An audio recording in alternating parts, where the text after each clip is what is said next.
오늘은 세 개의 교회가 약간의 차이는 있지만 추수감사절을 지키면서 하나님께 감사하고 영광을 올려드리는 주일입니다.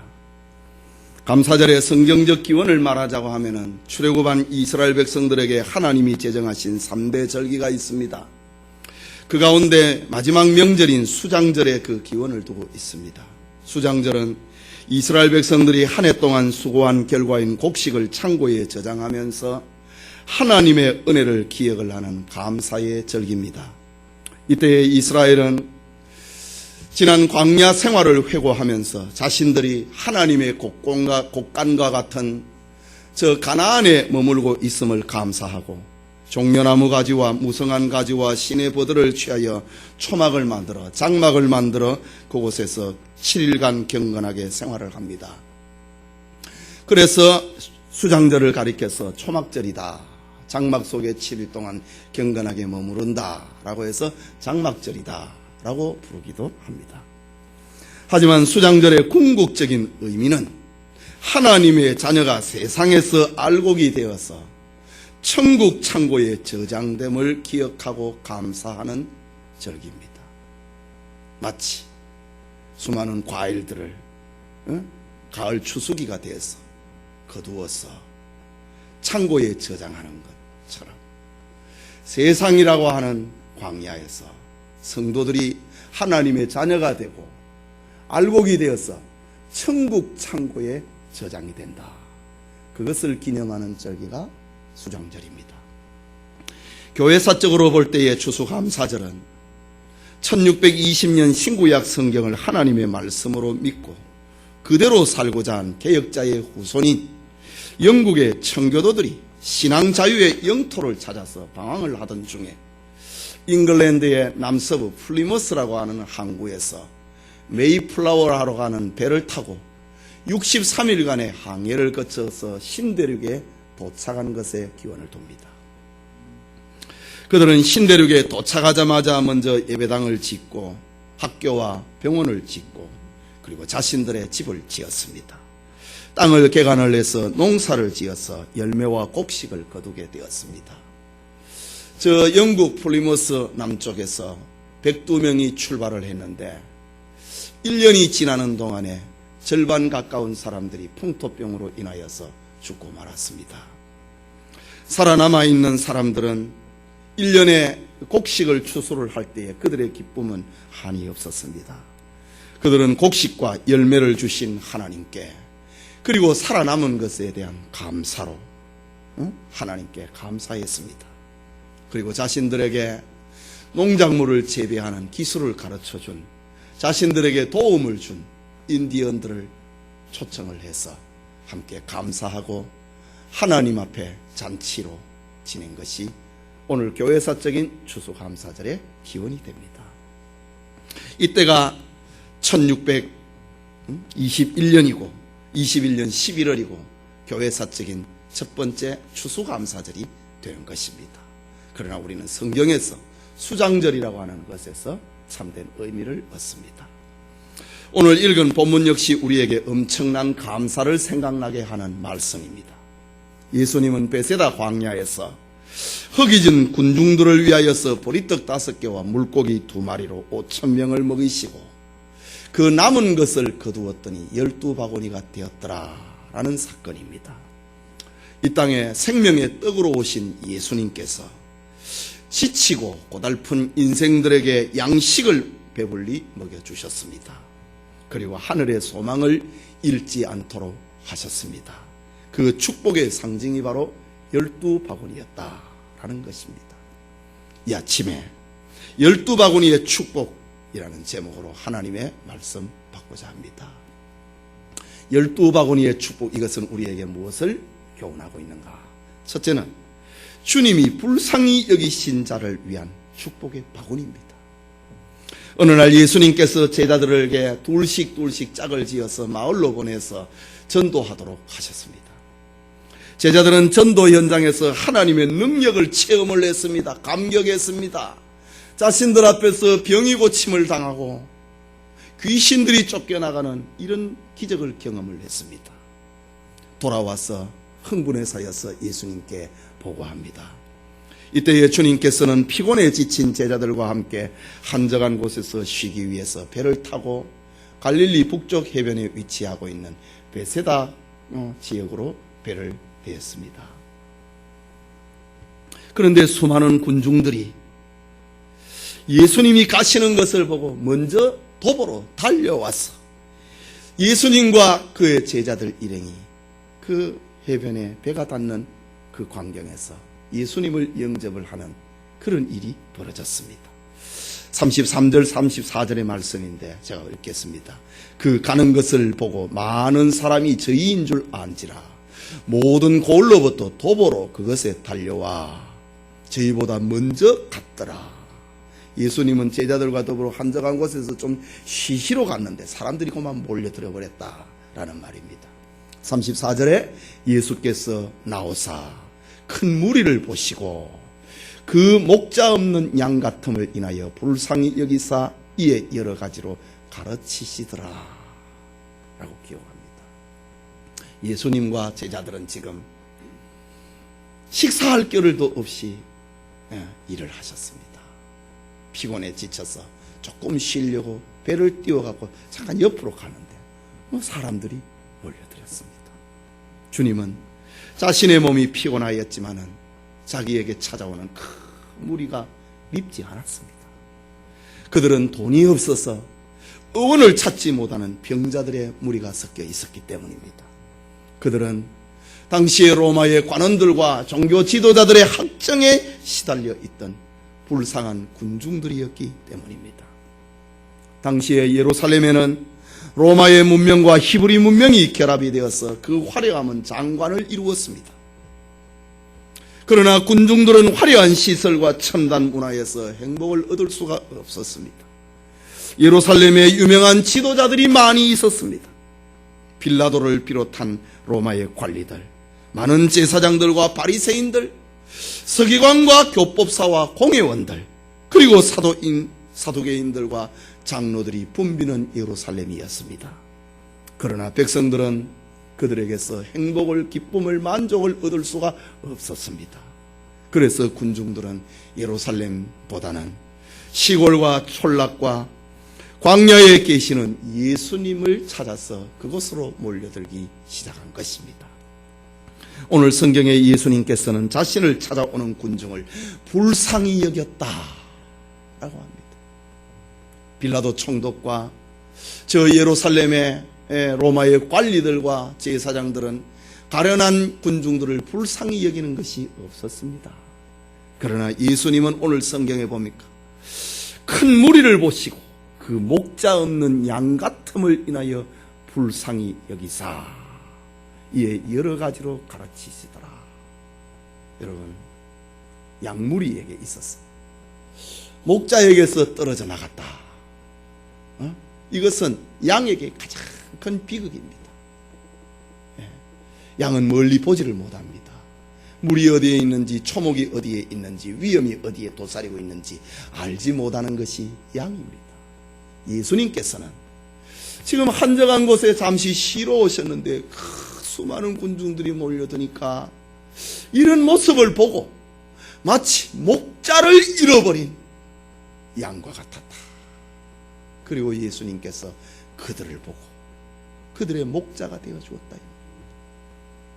목자 없는 양같이 모습을 보시고 그들을 불쌍히 여겨서 저들에게 여러 가지로 가르치시더라 라고 합니다.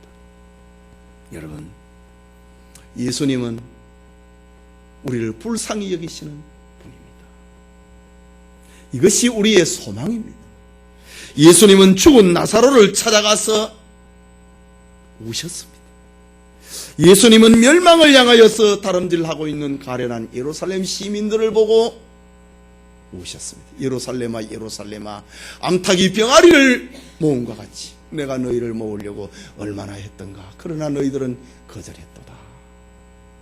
멸망을 향하여 다름질하고 있는 예루살렘을 보고 예수님은 우셨습니다. 예수님은 겟세마네 동산에서 온 인류의 멸망의 모습을 보시고 우셨습니다. 예수님은 율법을 어기고 심지어 가늠하다가 잡힌 여자도 불쌍히 여겨주셨습니다.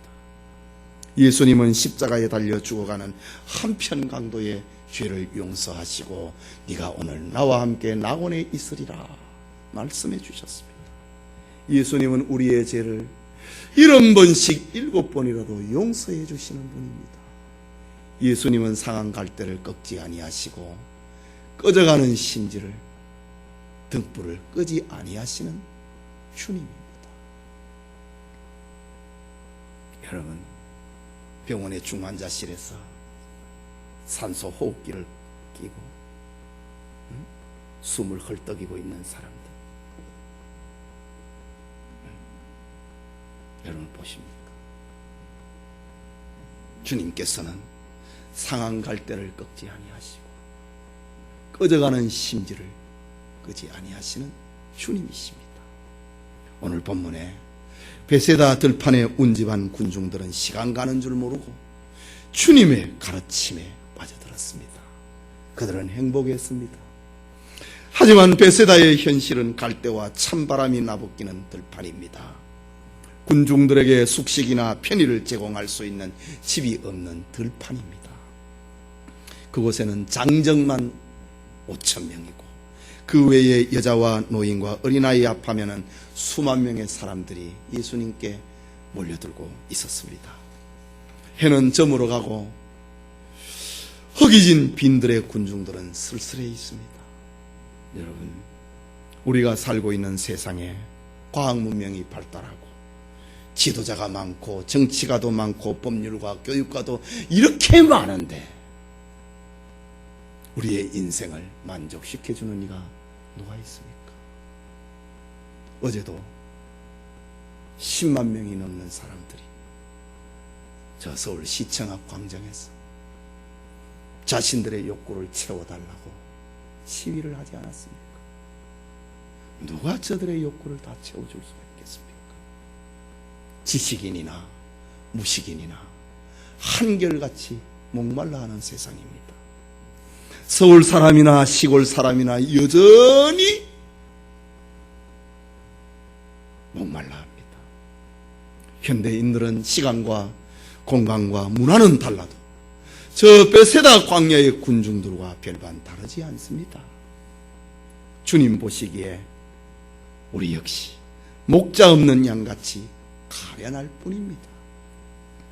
여전히 인류는 날이 저물어 있는 광야에서 서성이고 있는 사람과 같은 것입니다. 그래서 20세기의 역사가 아놀드 토인비는 현대 문명의 위기다, 문명의 위기다, 좋은 제품을 가지고 있는데 쓸쓸하다,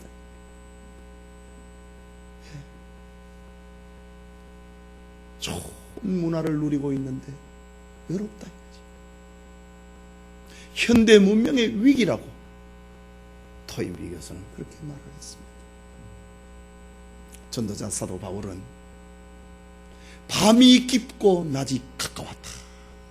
밤이 깊어가고 주님이 재림하실 낮이 가까워오고 있다 라고 했습니다. 베드로는 만물의 마지막이 가까웠다 라고 말을 했습니다. 현대 문명은 지금 위기를 만나고 있습니다. 그러나 이 절망 속에, 저 베세다 들녘의 절망 속에 주님이 계셨듯이 이 절망 속에 주님이 계십니다. 그것은 주님이 베세다 들판의 군중들을 불쌍히 여기셨던 것처럼 주님께서 현대 문명과 죄의 고통을 당하고 있는 우리를 불쌍히 여기고 계신다 라는 사실입니다. 이것이 인류의 희망입니다. 인류 문명은 위기를 만났지만 우리 인류에게 희망은 주님이 계신다. 주님이 우리를 불쌍히 여기신다. 여러분의 삶이 외로움으로 인해서, 고독으로 인해서, 괴로움으로 인하여서 서러워도 주님이 계신 것이 희망입니다. 주님이 여러분이 옆에 계시다고 하는 것을 희망으로 삼으시기를 소원합니다. 둘째로 12바구니의 축복이라고 하는 이 말은 어린아이의 양식을 축복한 바구니입니다. 날이 저물어 가자 제자들의 마음에 두려움이 찾아왔습니다. 이유는 베세다 들녘의 말씀잔치의 주광사는 예수님이고 제자들은 지금 그 집회를 돕는 사람들인데 제자들은 집회를 위하여서 음식을 준비하지 못했기 때문입니다. 설령 시간이 있다 한들 수만 명의 군중들을 12명의 제자들이 무슨 재주로 그들을 먹일 수가 있겠습니까? 12제자들은 모여서 머리를 짜냈습니다. 이 문제를 어떻게 할 것인가? 군중들은 지금 남장정만 5,000명인데 어린아이와 노인들과 여자까지 합하면 지금 2만 명, 3만 명이 지금 들판에 모여들었는데 식사 문제 어떻게 할 것인가? 저녁이 됐는데 금강산도 식후경이라고 했는데 식사 문제를 어떻게 할 것인가? 설령 제자들이 시간이 있다 하더라도 이 문제를 감당을 못하는 겁니다. 그래서 제자들이 머리를 짜내서 더 늦어지기 전에, 더 깊은 밤이 되기 전에 군중들을 해산을 시켜가지고 저들 스스로 저녁 식사 문제 해결하게 하자. 설령 그들이 음식을 못 먹는다 하더라도 그거는 자기 문제가 아닌가? 응? 자기의 역량, 자기의 능력 문제이니 우리가 책임질 필요는 없지 않는가? 그런데 지금 이 집회가 끝이 나고 있지 않으니 저들이 굶주린다면 우리에게 책임이 있지 않는가? 미안한 마음이 들지 않는가? 그렇게 생각을 합니다. 그래서 제자들은 예수님께, 지금 설교하고 계시는 예수님께 조용히 다가왔어. 예수님, 집회를 좀 빨리 끝내주십시오. 저녁이 되고 있습니다. 건의를 한 겁니다. 오늘 읽은 본문의 말씀 35절, 36절을 보십시오. 때가 저물어 가매 제자들이 예수께 나와 여짜오되 이곳은 빈 들이요. 음식 살 데가 하나도 없다 이 말입니다. 빈 들이요. 때도 저물어 가니 무리를 보내어 두루 촌과 마을로 가서 무엇을 사 먹게 하옵소서. 식사 문제 스스로 해결할 수 있도록 예수님 빨리 집회 좀 끝내주십시오. 이렇게 건의를 합니다. 그런데 예수님께서는 37절에 너희가 먹을 것을 주어야지. 너희가 먹을 것을 주어라. 예수님이 제자들에게 지금 이런 말을 하고 있는 겁니다. 제자들은 깜짝 놀랐습니다. 식사 문제를 해결하기 위하여서 스스로 식사 문제 해결하는 게 제일 좋고 밥을 못 먹어도 그건 전부 자기 책임인데 해산을 해버리면은 집회를 좀 빨리 끝내는 것이 제일 지금 최선의 방법인데 집회 끝내달라고 이 얘기를 하는데 예수님이 너희가 먹을 것 갖다 주라고 지금 이 얘기를 하니 제자들이 깜짝 놀랐습니다. 제자들은 즉시 식사 경비를 계산을 해보기 시작했습니다. 요한복음에 보면은 그 중에 머리가 아주 좋았던 빌립이 신속하게 식사비를 계산을 했습니다. 조금씩 나누어 준다 하더라도 200데나리온의 떡이 필요합니다 라고 결론냈습니다. 여기 데나리온이라고 하는 것은 로마의 화폐 단위인데 노동자의 하루 품삯에 해당되는 것이 데나리온입니다. 200데나리온. 우리 열심히 일을 하는 노동자들이 평균 한 10만 원 받는다고 할 때에 200데나리온이면은 얼마입니까? 2천만 원입니다. 그럴 법도 하지요. 2만 명, 3만 명을 먹이려면 한 끼 식사에 2천만 원 들잖아요. 우리 주일날 우리 교인들이 이렇게 한 끼 식사하는데 얼마 계산이 나오는 것처럼 2만 명, 3만 명이 한 끼 식사를 하려면은 2천만 원이 드는 것은 당연한 겁니다. 신속하게 계산을 했습니다. 지금 제자들에게 2천만 원의 돈이 지금 어디에 있습니까? 하지만 주님은 제자들의 고민을 알고 계셨습니다. 주님은 자신이 할 일을 이미 계획하고 계셨습니다. 그리고 제자들에게 200데나리온의 떡이 필요합니다 라는 제자들에게 말씀하십니다. 38절에 너희가 가지고 있는 떡 몇 개 있느냐 이지 물었습니다. 제자들은 신속하게 군중들 사이에서 여기저기를 헤매고 다니면서 여기 혹시 떡 가지신 분 있습니까? 손들어 주십시오. 응? 이렇게 제자들이 오늘 마가는 그걸 아주 구체적으로, 다른 성경보다 아주 구체적으로 군중들 사이를 헤집고 다니면서 떡 가지신 분 있으면 좀 알려주십시오.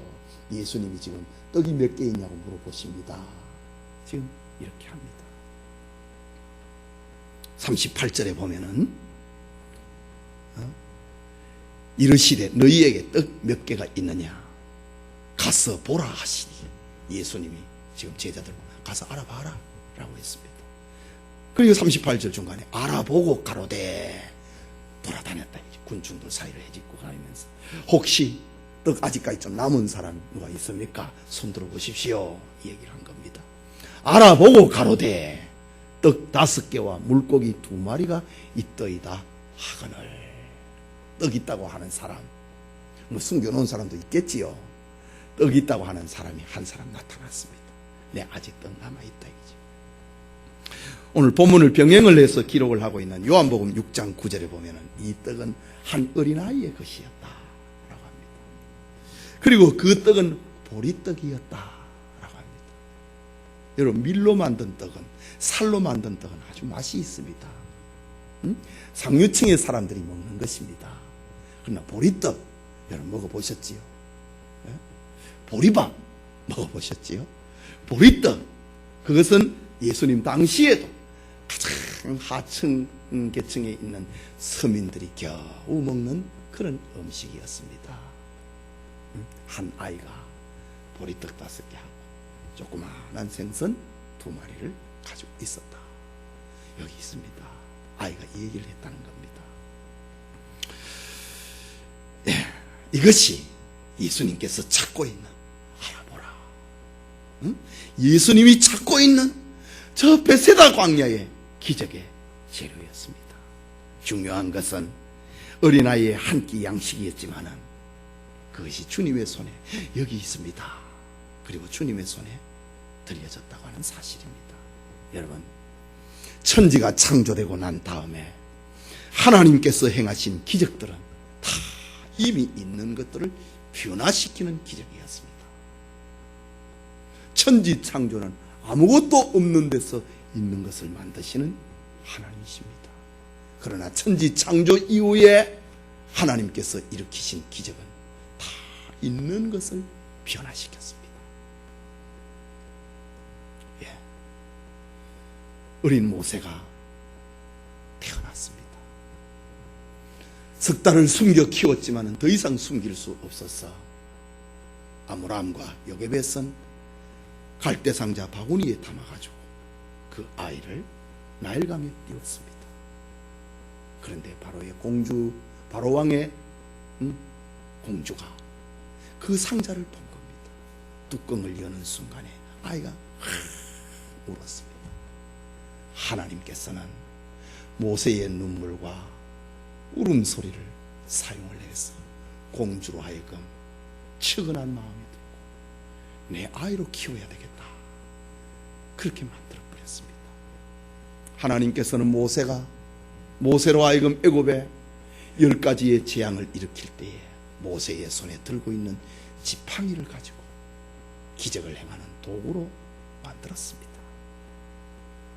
저 엘리야 시대에, 엘리사 시대에 가난한 과부의 양식이 떨어졌을 때 집에 가지고 있는 조그마한 가루와 기름으로 가지고 그것이 가뭄이 끝날 때까지 떨어지지 않는 축복의 재료로 만들었습니다.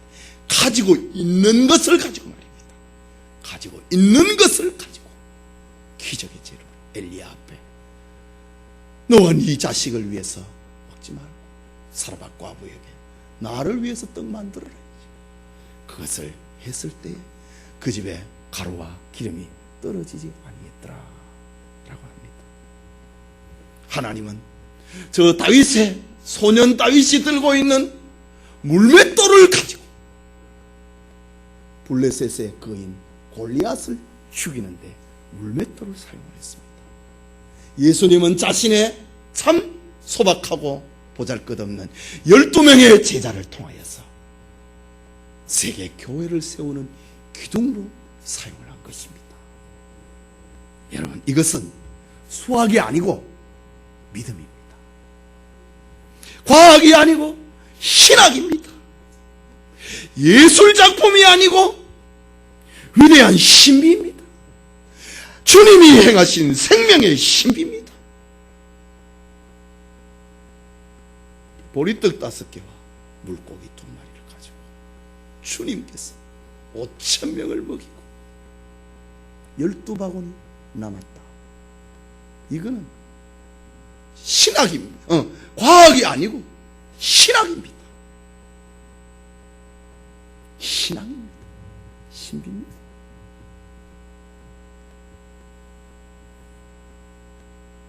이것을 우리의 삶에 적용을 하면은 여러분이 지금 가지고 있는 작은 것, 그것이라도 주님의 손에 들려지면은 축복의 재료다가 된다고 하는 겁니다. 그걸 숨기고 내 혼자 먹어야 되겠다. 그러면 그 양식, 한 끼 양식으로 끝나는 겁니다. 그러나 주님이 사용하면 얼마나 많은 사람들을 행복하게 만들고, 얼마나 많은 사람들을 배부르게 만들고, 얼마나 많은 사람들로 하여금 주님을 신앙하게 만들고, 얼마나 많은 사람들로 하여금 세상을 바라보지 아니하고 천국을 바라보게 만드느냐, 그것입니다. 여러분 수중에 있는 것을 여러분이 사용하면 허무한 것으로 끝나지만 주님이 쓰시면 축복의 재료가 된다는 것입니다. 여러분이 가지고 있는 재능, 여러분이 가지고 있는 건강, 여러분이 가지고 있는 시간, 여러분이 가지고 있는 재물, 주님이 사용을 하시면 많은 사람을 행복하게 만들 수 있습니다. 많은 사람의 생명을 살려내는 재료가 되게 만듭니다. 많은 사람을 배부르게 만드는 재료로 사용을 하시는 겁니다. 많은 사람들로 하여금 하늘의 소망을 두게 만드는 재료로 사용하십니다. 여러분이 가지고 있는 그 재능을 여러분 쓰면 그걸로 끝납니다. 한 끼의 양식으로 끝나지만 주님께서 여러분을 잡으면, 주님께서 여러분을 사용하시면 축복의 재료가 된다. 그것을 알리고 있는 것이 12 광주리의 축복입니다. 마지막으로 남은 것을 버리지 않게 하시는 축복의 바구니입니다.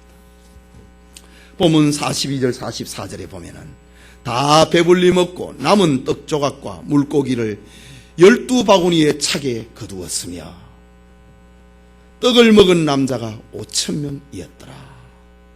떡 조각과 물고기를 거두었다 이죠. 조각입니다. 먹다 남은 겁니다. 배부르고 남은 것 버리지 말라 이죠. 거두었더니 12바구니가 차게 되었더라. 여러분, 유대인들은 여행을 할 때에 꼭 바구니를 하나씩 들고 다닙니다. 여러분들이 어디 외출을 하면은 뭐 핸드백을 들고 뭐 가방을, 서류 가방을 들고 이렇게 다니듯이 유대인들은 당시에 가방을 하나, 그 바구니를 하나씩 들고 다닙니다. 그 바구니에는 우리가 가지고 있는 뭐 담고 있는 그런 재료가 아니라 유대인들이 가지고 다니는 바구니에는 꼭 음식을 가지고 다닙니다. 유대인들에는 먹을 양식과 먹지 못할 음식이 구분이 되어 있거든요. 그래서 불결한 음식, 부정한 음식을 먹지 않도록 하기 위해서 그들은 꼭 집에서 그날에 먹을 양식을 가지고 다닙니다. 그래서 이것이 로마 사람들로부터, 이방인들로부터 저 바구니 들고 다니는 거 보래. 뭐 아무거나 먹으면 되지. 지금 먹을 양식 들고 다니는 거 보래. 그래서 로마인들로부터, 이방인들로부터 때로는 조롱을 당하기도 했습니다. 그런데 오늘 본문에는 그들의 빈 바구니에 주님이 축복하신 축복의 부스러기를 크게 담았다. 버리지 말고 다 거두어라. 이유가 무엇입니까? 주님의 축복은 소중한 것이기 때문입니다. 주님의 축복은 헛되이 여기거나 헛되이 받아서는 안 된다는 것을 보여주고 있습니다. 일반적으로 사람들은 배고플 때는 음식에 대한 욕망이 간절하지만은 배부른 후에는 배고플 때를 잊어버립니다. 부자가 되면 가난할 때를 잊어버리잖아요. 개구리가 올챙이 떼적을 잊어버리잖아요. 사람들은 배고플 때에 받은 은혜를 망각을 해버리는 그런 습성이 있습니다. 그래서 주님은 받은 은혜를 소중하도록 하기 위해서 남은 조각을 모아서 바구니에 채우라. 먹고 안 먹었다 그런 소리 못하도록 하려고. 응? 보리떡 5개와 물고기 2마리를 가지고 기적을 베풀어 그걸 먹고 남은 것을 모아놔. 안 먹었다 그럴까 싶었어. 우리가 진짜로 먹었나 그럴까 싶었어. 모아놔라 라고 했습니다. 여러분, 이게 참 주님의 기막힌 주님의 메시지입니다. 하나님은 이스라엘 백성들에게 광야에서 양식이 다 떨어져서 먹을 것이 없을 때에 하늘에서 만나를 주셨습니다. 그날에 하나님은 또 하나의 명령을 하셨습니다. 너희가 먹은 그 만나를 항아리에 담아라. 그리고 너희들이 광야에서 만나를 먹었다고 하는 것을 잊어버리지 말아라. 주님께서 12바구니 거둔 거하고 같은 사건입니다. 그리고 이후에 그들은 그 만나 항아리를 덮게 담지요.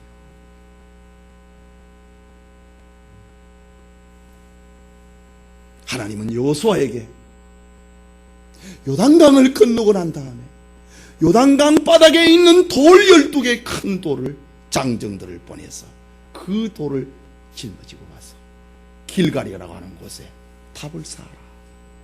그리고 요단 강바닥에도 탑을 쌓아라. 그것은 자신들이 요단강을 마른 땅같이 건넜다고 하는 것을 잊어버리지 않도록 하려고. 길갈의 돌비를 보고 이 돌이 무엇인지 아느냐? 요단강에서 가져온 돌이야. 하나님께서 우리에게 마른 땅같이 건넜다고 하는 것을, 그것을 기억하도록 하기 위해서 돌비를 쌓으라고 했습니다. 하나님께서 저 사무엘에게 블레셋 사람들이 공격을 해왔을 때에 하나님께서 기적을 베풀어 주셨습니다. 하늘에 우레를 내리쳤어. 번개를 내리쳐가지고 블레셋 사람들을 물리쳤습니다. 그때에 사무엘은 미스바와 센 사이에 돌비를 세웠습니다. 에벤에셀이라고 하는 돌비를 세웠습니다. 하나님께서 우리를 여기까지 도와주었다. 돌비를 세웠습니다. 오늘 본문에 예수님께서는 제자들에게 군중들이 배불리 먹고 남은 조각을 거두어라. 하나님의 축복은 그렇게 소중한 것이다. 하나님의 축복을 헛되이 받거나 헛되이 관리해서는 안 된다 라는 것입니다. 그렇다면 제자들의 바구니에 담은 떡과 생선은 감사를 채워놓은 것입니다. 그것은 받은 것에 대한 감사, 먹은 것에 대한 감사, 보았던 것에 대한 감사, 가진 것에 대한 감사, 그것을 잊어버리지 않도록 하기 위해서 바구니에 담아라 라고 했습니다. 여러분, 감사가 있는 사람에게는 모든 것이 감사입니다. 있어도 감사, 없어도 감사. 주신 자도 여호와시요 취하신 자도 여호와시오니 여호와의 이름이 찬송을 받으실지어다. 욥은 그 입술로 하나님 앞에 범죄하지 않았더라. 감사가 있는 사람에게는 언제나 감사합니다. 그러나 감사가 없는 사람에게는 언제나 불만입니다. 있어도 불만, 없어도 불만. 있으면 더 없다고 불만, 없으면 나는 왜 이리 없냐고 불만이고, 성공해도 불만, 실패해도 불만, 건강해도 불만, 병들어도 불만, 자식이 있어도 불만, 자식이 없어도 불만. 불만하는 사람에게는 불만이 끝이 없습니다. 그러나 감사하는 이에게는 언제나 감사합니다. 오늘날 교인들 가운데 욕심 때문에 왜 불만이 생깁니까? 욕심 때문 아닙니까? 더 가지지 못해서, 더 누리지 못해서, 더 좋은 것을 사용하지 못해서 불만 아닙니까? 오늘날 교인들 때문에, 욕심 때문에 하나님의 은혜를 소중하지 여기지 못하고 잊어버릴 때가 얼마나 많습니까? 사실 우리는 예수님으로부터 받은 것이 없어서가 아니라 받은 것을 소중히 여기지 않기 때문에 우리의 바구니는 빈 것처럼 보입니다. 내가 다 이루었다. 내가 너에게 다 주었다. 하늘과 땅의 것을 다 주었다. 너희는 무엇이든지 내 이름으로 구하라. 그러면 내가 너희에게 시행하겠다. 주님은 우리에게 다 주셨는데 우리의 욕심 때문에 우리의 바구니가 빈 것처럼 보이는 겁니다. 감사할 줄을 모르니 바구니가 비어 있는 것처럼 보이는 것입니다. 여러분의 가정이라고 하는 바구니, 여러분의 자녀들이라고 하는 바구니, 여러분의 직장이라고 하는 바구니, 하나님이 주신 12바구니의 축복이라는 것을 잊어버리지 말아야 됩니다. 성도 여러분, 베세다 광야에 해가 저물었습니다. 예수님께 모여든 군중들은 굶주리고 피곤했습니다. 주님의 눈에 비친 저들의 모습은 마치 목자가 없이 방황을 하고 있는 양떼처럼 보였습니다. 주님은 저들에게 긍휼과 연민의 정을 느끼셨습니다. 그러나 제자들의 힘과 능력에는 한계가 있었습니다. 각 사람에게 조금씩 나누어 준다 하더라도 200데나리온의 떡이 필요한데 우리에겐 돈이 없다고 하는 겁니다. 이것이 인간의 한계입니다. 그러나 한 아이가게 있던 보리떡 5개와 물고기 2마리가 베세다 들녘에 기적을 만들어내는 재료가 되었습니다. 그것이 예수님의 손에 들려졌습니다. 예수님은 그것을 붙잡고 기도했습니다. 다 배불리 먹는 축복이 일어났습니다. 축복의 떡과 고기를 먹은 자가 남자만 5,000명이었다고 합니다. 그리고 남은 것을 거두었더니 12바구니가 가득하게 되었더라고 합니다. 여러분, 하나님은 우리에게도 2015년에 감사절을 주셨습니다. 2015년이라고 하는 12광주리에 감사를 주셨습니다. 우리에게 있는 기도와 우리에게 있는 기도들이 주님의 손에 드려진 결과입니다. 우리에게 있는 시간과 감사와 찬송과 눈물과 헌금이 주님의 손에 들려진 결과 우리는 지금 12바구니의 축복을 가지고 있습니다. 그것을 내가 가지고 있을 때에 보리떡과 생선같이 보잘것없는 것이지만은 주님의 손에 들려지니 주님 앞에 기도하고 우리의 시간을, 우리의 물질을, 우리의 건강을 주님의 손에 들려지니 주님이 기도하시니 축복의 바구니가 된 것입니다. 여러분의 가정이 주님이 주신 12바구니의 축복이라고 하는 것을 잊지 마십시오. 여러분의 자녀가 12광주리의 바구니라고 하는 것을 잊어버리지 마십시오. 여러분의 직장과 사업장이 12바구니의 축복임을 잊지 마십시오. 무엇보다도 여러분의 교회, 영천교회가 주님의 기도와 기적을 담고 있는 12바구니라고 하는 것을 잊어버리지 마시길 바랍니다. 욕심을 비우면은 주님이 우리에게 채워주신 바구니가 가득하다고 하는 걸 보게 됩니다. 욕심 때문에 주님이 우리에게 채워주시고 주님이 여러분의 가정에 채워주시고 여러분의 자식에게 여러분의 직장에 채워주신 그 축복이 보이지 않는 겁니다.